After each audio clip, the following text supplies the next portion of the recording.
semuanya. Kami di sini dari kelompok 4 akan mempresentasikan hasil dari kelompok kami mengenai teori belajar humanistik. Baik, materi pertama mengenai pengertian tentang teori belajar humanistik akan disampaikan oleh rekan saya. Silakan saudara Kartika. Baik, terima kasih. Di sini saya akan memaparkan tentang pengertian teori humanistik itu sendiri. Nah, pengertian dari teori humanistik itu berangkat dari tiga para ahli ini. Jadi yang pertama yaitu adalah Arthur Koch. Jadi Arthur Koch ini seorang pendidik dan juga psikolog. Dia menyatakan bahwa belajar itu harus secara sukarela, jadi tidak boleh dipaksa seperti itu. Nah, kemudian ada Abraham Maslow. Dari Abraham Maslow ini proses belajar itu adalah proses untuk mengaktualisasi diri seorang peserta didik. Kemudian juga Rogers ini menyampaikan bahwa para siswa atau para peserta didik ini belajar itu merupakan melalui fenomena dan fenomena mereka masing-masing. Jadi proses belajar itu harus menyenangkan, disenangi dan juga dinikmati oleh peserta didik itu sendiri. Nah, teori humanistik ini menekankan pada bagaimana proses manusia itu memanusiakan manusia yang lainnya. Jadi berfokus pada kemampuan seseorang dalam meningkatkan kemampuan dan juga potensi yang dimilikinya itu secara masing-masing berdasarkan dari keinginan dan juga motivasi dari masing-masing individunya. Kemudian selanjutnya Mas, ada yang namanya manfaat dari teori humanistik ini. Nah, apa manfaatnya? Yang pertama yaitu adanya perubahan sikap dari individu yang darinya tidak paham menjadi paham, yang dari awalnya tidak mengerti menjadi mengerti, yang belum memiliki hal yang baik menjadi memiliki hal yang baik. Terus kemudian juga membentuk karakter peserta didik itu menjadi peserta didik yang bisa lebih humanis, demokratis dan juga partisipatif. Nah, nantinya itu akan membentuk sebuah insan atau individu yang bisa menghargai perbedaan. Jadi dia bisa mampu mendengarkan orang lain dan dia juga bisa mengungkapkan pendapatnya secara baik dan benar. Terus kemudian yang selanjutnya manfaat dari teori humanistik ini juga bisa meningkatkan semangat juga keinginan belajar individu atau peserta didik itu sendiri. Selanjutnya, nah, teori humanistik ini punya prinsip-prinsip. Nah, beberapa prinsip ini yang mendasari adanya atau lahirnya teori humanistik itu. Yang pertama adalah setiap manusia itu secara alamiah dia pasti ada keinginan untuk belajar. Seperti misalnya dari bayi yang dia belajar untuk merangkak, kemudian dia juga belajar untuk berjalan seperti itu. Terus kemudian juga belajar itu akan terasa menyenangkan ketika kita punya tujuan tertentu. Gunanya apa sih kita mempelajari sesuatu seperti itu. Terus yang kedua, proses belajar dapat mengubah cara pandang seseorang terhadap dirinya. Artinya kita yang awalnya ragu akan kemampuan kita, ketika kita belajar sesuatu kemudian kita mencapai sesuatu tersebut, pasti kita akan merasa, oh ternyata saya mampu loh untuk mempelajari itu. Sama halnya dengan yang poin keempat, belajar itu akan lebih bermakna jika dilakukan oleh diri sendiri. Jadi setiap orang itu bisa mengaktualisasi dirinya sendiri dan bisa mencari tahu kemampuan dan kesenangan bakat dari individu tersebut. Yang selanjutnya, mereka akan memiliki kepercayaan diri bahwa saya mampu loh untuk melakukan dan memiliki kemampuan tersebut. Yang selanjutnya yaitu belajar itu adalah tentang proses belajar itu sendiri. Makanya kenapa teori humanistik ini menitik beratkan kepada para peserta didik itu sendiri atau para siswa itu sendiri. Jadi mereka didorong supaya punya motivasi yang sangat kuat dari dalam dirinya sendiri supaya bisa menghargai setiap proses belajar dari proses pembelajaran itu sendiri. Nah, selanjutnya akan dijelaskan oleh rekan saya. Baik, terima kasih. Barusan akan saya menjelaskan tentang pengertian, manfaat serta prinsip dari teori belajar humanistik. Selanjutnya, di sini saya akan membahas dari tujuan teori belajar humanistik. Yang pertama yaitu memanusiakan manusia. Di mana dalam teori humanistik ini proses belajar itu dilihat dari bagaimana peserta didik dapat melakukannya dengan dirinya sendiri atau memahami aktualisasi dari dirinya sendiri. Yang kedua, memudahkan individu dalam memahami lingkungan untuk mencapai aktualisasi diri. Nah, aktualisasi diri ini kan adalah kunci dari pemenuhan kemampuan atau pemenuhan keinginan yang kita inginkan. Jadi setiap individu itu kan mempunyai goals atau mempunyai tujuan hidup yang berbeda-beda. Nah, humanistik ini menekankan bahwa peserta didik itu harus mencapai aktualisasinya diri sendiri. Jadi bagaimana mencapai puncak dari pemenuhan kebutuhannya sendiri. Selanjutnya yaitu ciri-ciri dari teori belajar humanistik. Yang pertama yaitu menekankan pada proses aktualisasi diri individu, seperti yang saya jelaskan barusan. Yang kedua yaitu proses merupakan hal yang sangat penting dan menjadi fokus belajar. Nah, berbeda dengan teori behavioristik tadi yang sudah dipaparkan, teori humanistik ini lebih menghargai dari proses pembelajaran, jadi berorientasi pada proses, bukan berorientasi dari hasil peserta didik itu sendiri. Yang ketiga yaitu melibatkan peran aspek kognitif dan juga afektif. Nah, dari aspek kognitif di sini dilihat dari nalar atau pikiran dari peserta didik itu sendiri, seperti pengetahuannya yang bisa kita nilai. Lalu kita melibatkan peran afektif, di mana kita dapat mengapresiasi, di mana kita dapat merespon atau ikut berdiskusi dengan apa yang disampaikan oleh siswa. Yang selanjutnya yaitu mengedepankan pengetahuan dan kemampuan individu. Nah, balik lagi, humanistik ini kan adalah memanusiakan manusia, sehingga individu itu dapat memilih proses belajar dengan caranya sendiri. Lalu tidak ada yang berhak mengatur proses belajar setiap individu selain dirinya sendiri, sehingga peserta didik, guru tidak dapat menekankan atau memberikan suatu kategori-kategori terhadap peserta didik, karena peserta didik mempunyai kebebasan akan dirinya sendiri.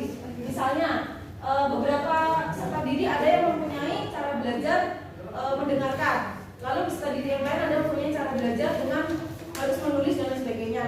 Guru tidak dapat menjudgment harus peserta didik melalui proses belajar yang sudah ditentukan oleh guru, tetapi guru harus memberikan kebebasan kepada peserta didik untuk mencapai aktualisasinya sendiri. Selanjutnya dilanjutkan oleh saudari Desi. Saya akan memaparkan tentang kelebihan teori humanistik ini. Yang pertama, siswa memiliki pengetahuan yang banyak, karena di sini siswa bebas untuk memiliki pembelajaran apa yang diinginkan, untuk memilih pembelajaran apa yang diinginkan, sehingga pengetahuan yang dimiliki siswa lebih bermakna karena siswa tersebut bertanggung jawab sendiri akan pembelajaran itu sendiri. Lalu yang kedua, meningkatkan minat belajar siswa dengan memilih pembelajaran seperti apa mereka, sehingga minat belajar siswa itu meningkat dengan sendirinya. Yang ketiga, menumbuhkan kreativitas belajar siswa, karena kita tahu bahwa siswa memiliki karakter yang berbeda dan juga memiliki minat belajar yang berbeda, sehingga akan kreativitas siswa tersebut makin lebih banyak, sehingga siswa akan lebih kreatif lagi dalam pola belajarnya.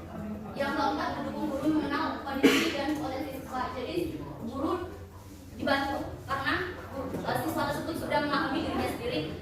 Jadi lebih memudahkan guru untuk menentukan pembelajaran, pembelajaran yang lebih besar lagi. Kekurangan dari teori humanistik ini adalah menunjukkan sikap individualisme, karena siswa tersebut akan lebih mementingkan dirinya sendiri. Siswa tersebut akan lebih mencari titik puncak dari pembelajaran itu, sehingga siswa lebih mementingkan diri sendiri daripada pada siswa yang lain. Yang kedua, memiliki peluang kegagalan belajar siswa. Hal ini karena minat siswa itu beda-beda. Ada yang siswa yang pasif, sehingga siswa yang pasif ini memiliki kegagalan yang lebih besar daripada siswa yang aktif. Memicu kesenjangan keberhasilan siswa. Hal ini karena siswa yang memiliki tingkat minat belajar yang tinggi, maka tingkat keberhasilannya lebih besar dibanding siswa yang pasif, sehingga akan ada kesenjangan dari hasil belajar atau proses belajar itu sendiri.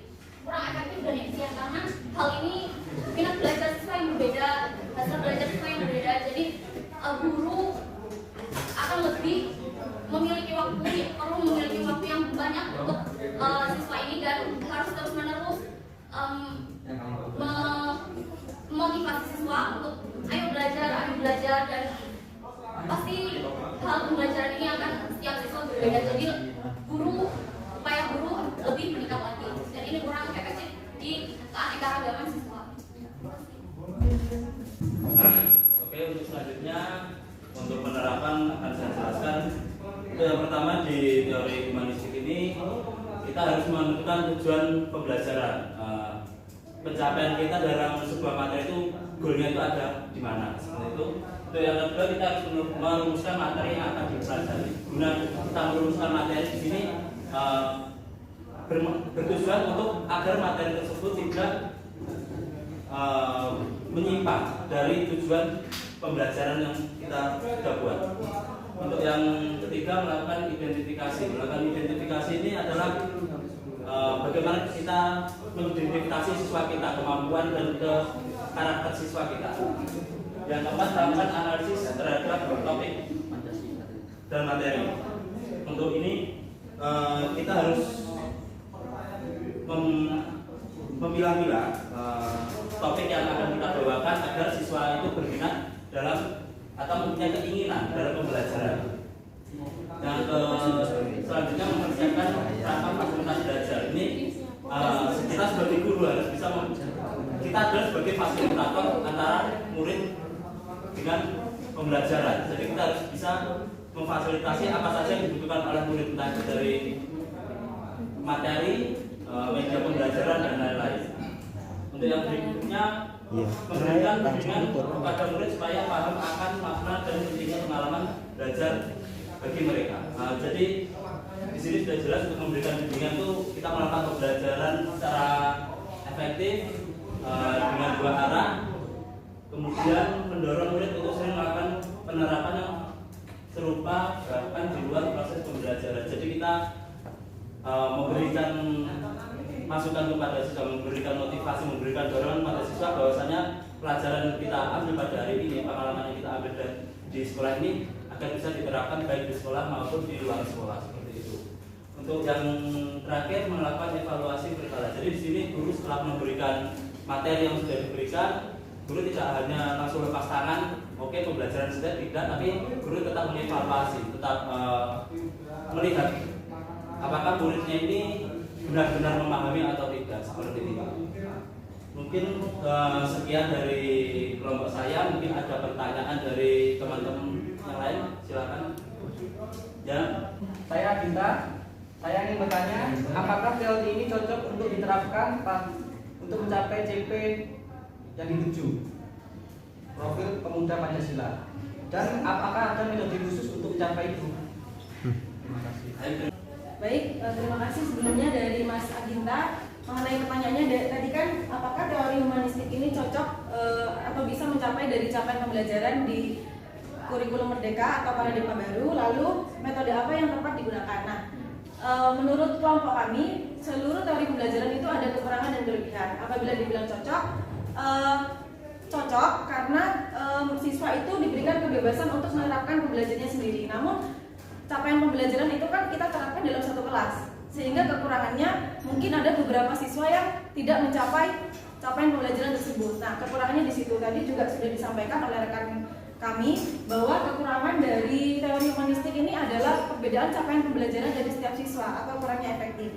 Sehingga dari teori ini cocoknya dan ada tidak cocoknya. Nah, lalu untuk metodenya, metode apa yang diterapkan di kurikulum merdeka ini kan banyak proyek atau proyek profil pelajar Pancasila. Nah, di situ juga dapat mendorong siswa untuk mengembangkan dirinya sendiri karena siswa pembelajaran berbasis dengan proyek. Tetapi ada kekurangannya juga, siswa yang cenderung pasif tentu akan merasa tertinggal atau merasa bahwa ada kesenjangan dengan siswa yang lain karena mereka merasa bahwa dirinya, kemampuan dirinya tidak bisa sama atau tidak bisa lebih dengan yang lain. Nah, tentunya di sini juga guru itu juga mempunyai peran yang sangat penting untuk memberikan motivasi bahwa menganggap kita semua itu sama, mempunyai kesempatan belajar yang sama, sehingga guru mempunyai peran untuk meningkatkan motivasi belajar dari siswanya untuk meningkatkan rasa percaya diri sehingga dapat proses pembelajaran tersebut dapat berjalan dengan baik tanpa adanya kesenjangan atau kecemburuan dari setiap siswa.